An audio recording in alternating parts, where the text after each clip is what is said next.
আসসালামু আলাইকুম, সবাই কেমন আছেন? আশা করি যে যেখান থেকে আমার ভিডিওটা দেখছেন সবাই ভালো আছেন। আমরা আলহামদুলিল্লাহ আল্লাহর অশেষ রহমতে অনেক অনেক ভালো আছি।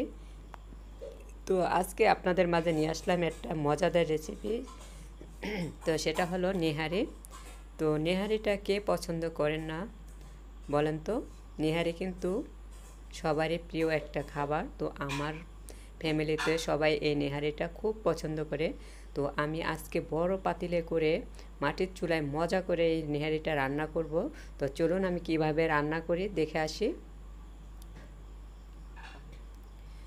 তো দেখতে পাচ্ছেন এখানে গরুর পায়াগুলো এভাবে করে আমি কেটে নিয়েছি পিস পিস করে। তো গরুর পায়াটা গরম পানিতে ধোয়ার পরে কিন্তু পরিষ্কার হয়ে যায়। তারপর হচ্ছে আরও যে প্রসেসিংগুলো ওইগুলো করে নিলে খুব সুন্দর হয়ে যাবে। তো এখন হচ্ছে আমি এই যে গরম পানিতে ভিজিয়ে রাখবো। তো পায়ের ভিতরে যে রগটা আছে রগের ভিতরে কিন্তু রক্ত থাকে। তো এই কিছুক্ষণ ভিজানোর পরে হচ্ছে রক্তগুলো বের হয়ে যাবে। তো এই যে দেখুন একদম ভিজিয়ে রাখছি গরম পানি দিয়ে। তো আমি হচ্ছে এখানে 20 মিনিটের জন্য ভিজিয়ে রাখবো।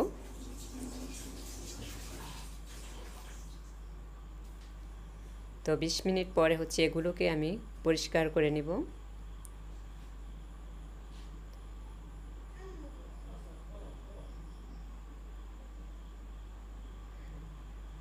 তো এই যে এগুলোকে আমি খুব সুন্দর করে প্রসেসিং করে নিব যাতে করে একটু ময়লা আবর্জনা না থাকে।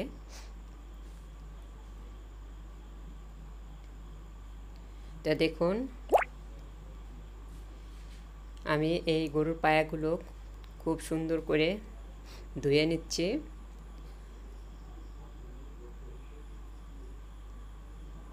তো এটা অবশ্যই আপনারা অনেক সুন্দর করে পরিষ্কার করে নেবেন। তো পায়ার সাথে একটু থাকে দেখছেন আগে গরম পানিতে ভিজানোর আগে কেমন ছিল, তো এখন হচ্ছে একদম সাদা ফকফকা হয়ে গেছে পরিষ্কার করার পর। তো দেখুন আমার পরিষ্কার করা হয়ে গেছে খুব সুন্দরভাবে।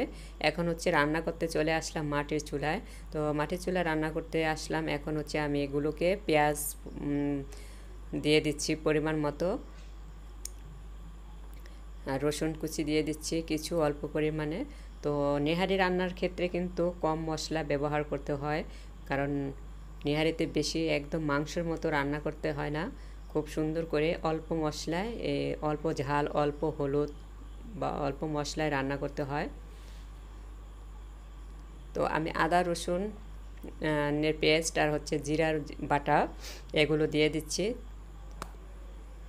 এখন হচ্ছে অল্প পরিমাণে একটু হলুদের গুঁড়ো দিয়ে দিব আর একটু সামান্য পরিমাণে মরিচের গুঁড়ো দিয়ে দিব। আমি এখানে কাঁচামরিচ অ্যাড করব 2-1টা পরে। তো দিয়ে দিচ্ছি আমি স্বাদ মতো লবণ। তো এখন হচ্ছে গরম মশলাগুলো অ্যাড করে দিচ্ছি এখানে।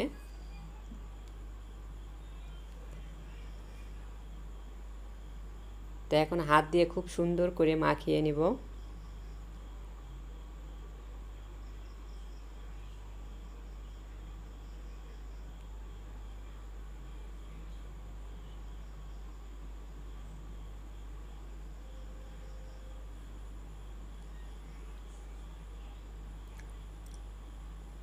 তো নেহারি রান্নার ক্ষেত্রে কিন্তু তেলটা ব্যবহার করতে হয় না।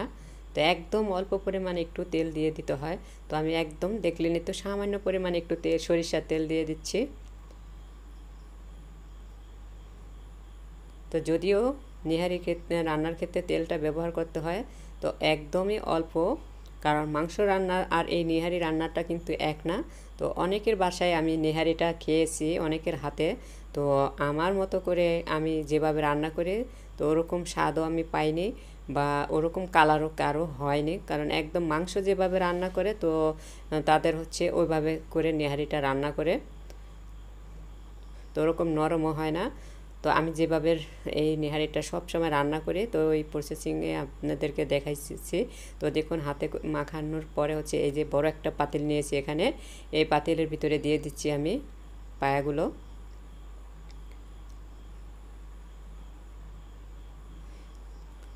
নেহারিটা খুব সুন্দর করে একদম নরম করে সিদ্ধ করে নিতে হবে।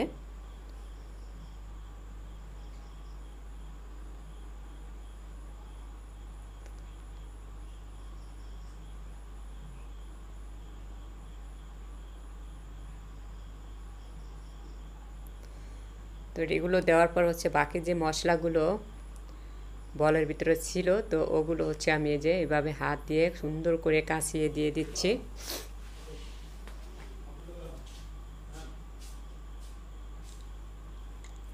তো এখন হচ্ছে দেখুন 1 পাতিল পানি দিয়ে দিয়েছি।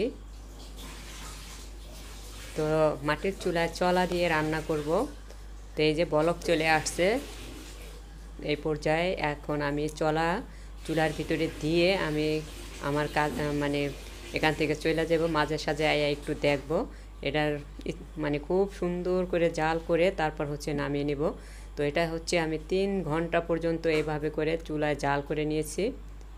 তো ওদিকে জাল হইতেছে, এদিকে হচ্ছে আমি ঘরের চুলায় এটা বাগার দেওয়ার জন্য শাক তুলে নিচ্ছি।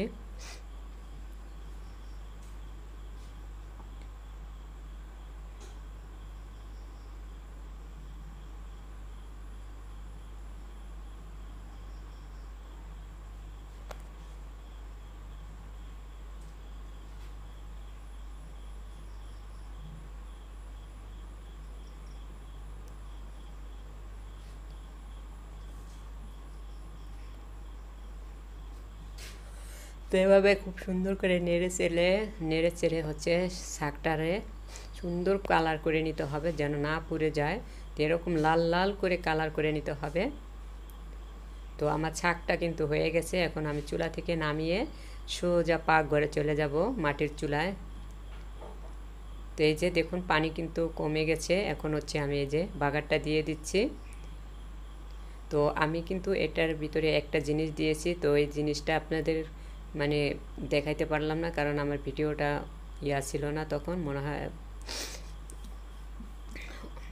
তো এখানে হচ্ছে আমি 4-5 চামচের মতো হচ্ছে চালের গুঁড়া খুব সুন্দরভাবে টেলে এখানে দিয়ে দিয়েছি অ্যাড করে।